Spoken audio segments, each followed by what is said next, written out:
So dito mga idol, at ipa-power up na nga natin yung water pump at itatry na natin dito sa ating One Solar na pinalitan ng toroidal yung washing. Ayan, meron tayong washing machine saka yung ating mga ilaw.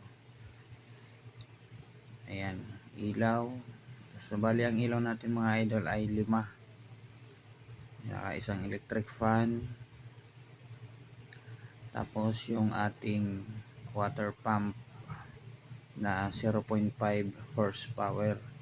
So bali ang nagiging percent niya ay umaabot ng 44 to 46% sa ating One Solar. So medyo malabo lang yung ating video.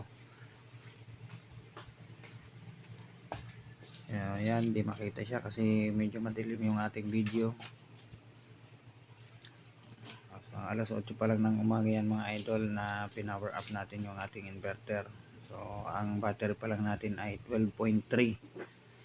So sa magdamag kasi mga loads ay maabot kasi yan ng 12.2, 12.1, magdamag na yan.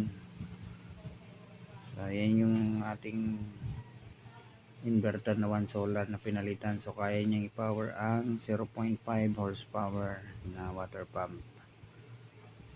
So para din dun sa mga gustong magpa-repair mga idol, PM lang kayo sa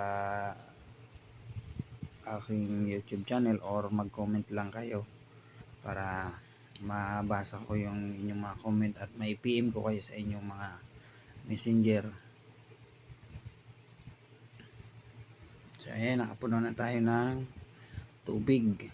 Yan, sa gabi yan mga idol, 13 volt lang yan, hindi basta basta nababawasan yung ating battery.